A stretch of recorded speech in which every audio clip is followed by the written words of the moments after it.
yin and yang, give and take, and that theme runs through the book. One of the things I liked about the book, which I told you before we got on the phone today, is that as you describe and introduce the new science of water, you also talk about the spiritual side of water, but you never stray from the science of it, which I appreciate.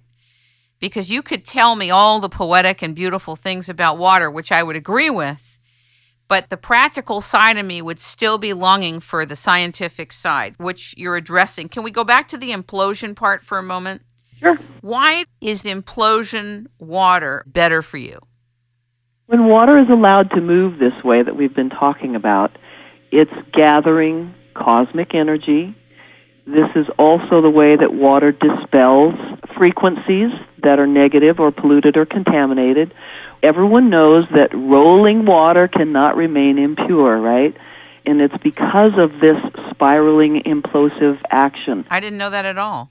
Okay, when water moves, the movement helps water to maintain or create this liquid crystalline matrix that we're talking about, this matrix that really doesn't hold negative information. It doesn't hold pollutants. It doesn't hold dissolved substances.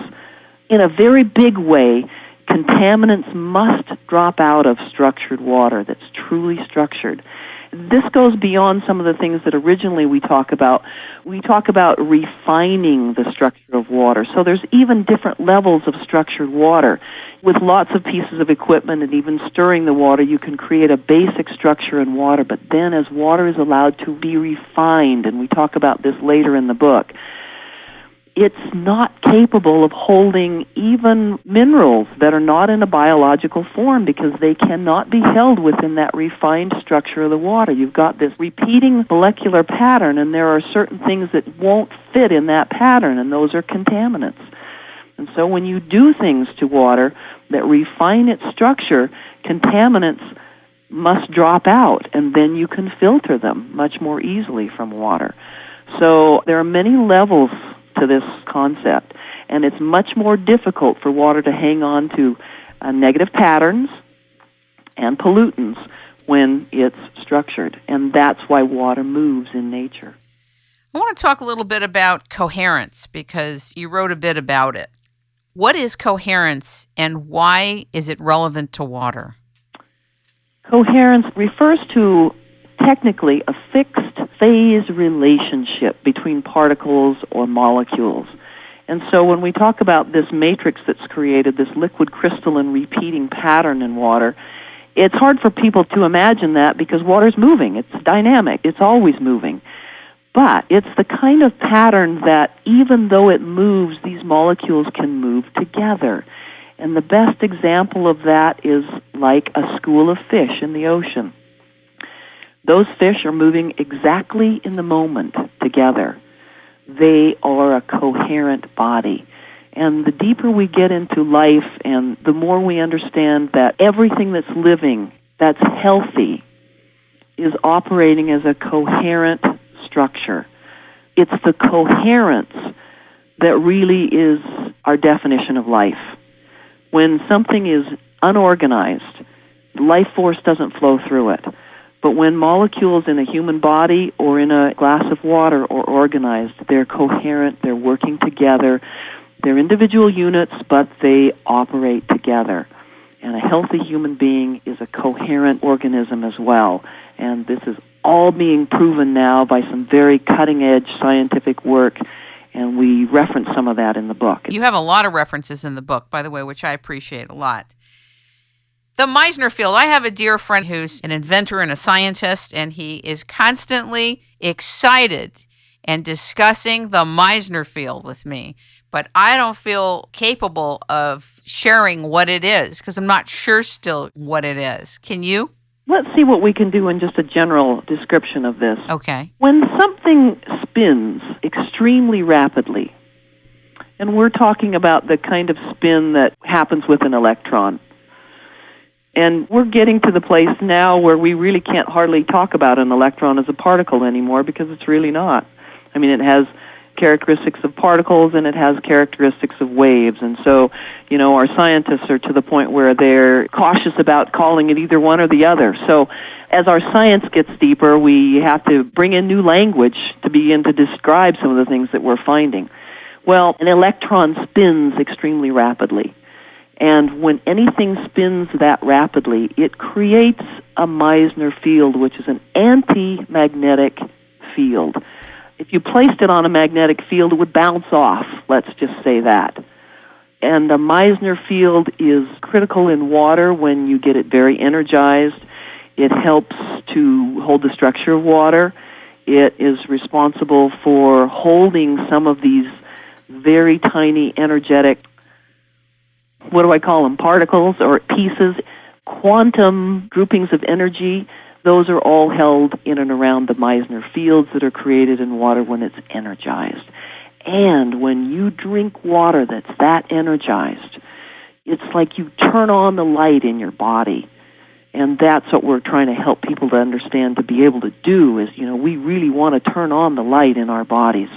We really want to enhance the coherence in our bodies, which, by the way, dispels as we age. We know now that there's a greater amount of structured water in a baby than there is in an adult.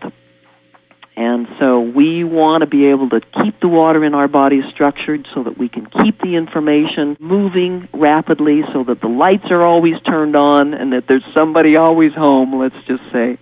Aren't we made of water and salt primarily? That's it. Can we talk a little bit about Rene Quinton in the Quinton marine plasma and some of the things that you got out of his work? This was an amazing man, and like Victor Schauberger, he wasn't a doctor per se, but he was this amazing scientist who paid attention, let's just say. And his early work was tracing the evolution of life, and he had to go back to the ocean, and he had to look at what was in the ocean. Eventually, he extracted from plankton blooms. These are vortices in the ocean where plankton grow. The whales and the dolphins swim thousands of miles to have the plankton from these blooms. They bloom several times a year, but they're notorious in the spring, these plankton blooms. And the plankton exudes substances into the water. The salts are gathered very beautifully in the water, and ocean water is almost identical to the plasma in the blood and to the extracellular fluid. So, the medical world creates saline solutions, and you go in the hospital, and that's the first thing that happens is you get a saline IV to keep you hydrated.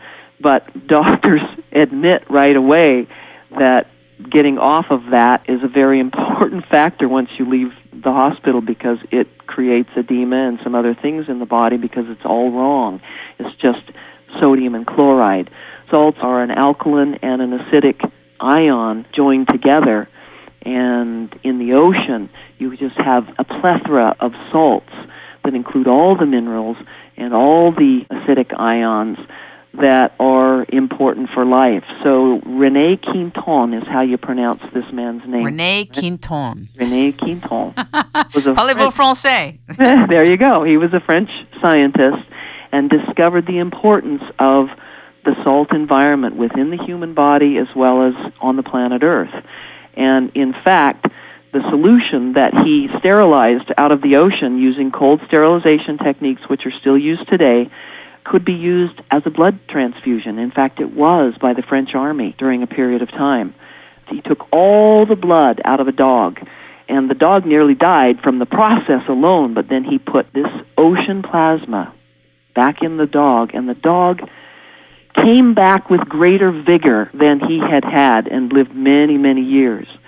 So Rene Quinton and a group of doctors established clinics all over Europe and northern Africa in the 1930s and saved hundreds of thousands. That's not an exaggeration. I thought it was when we were doing the research.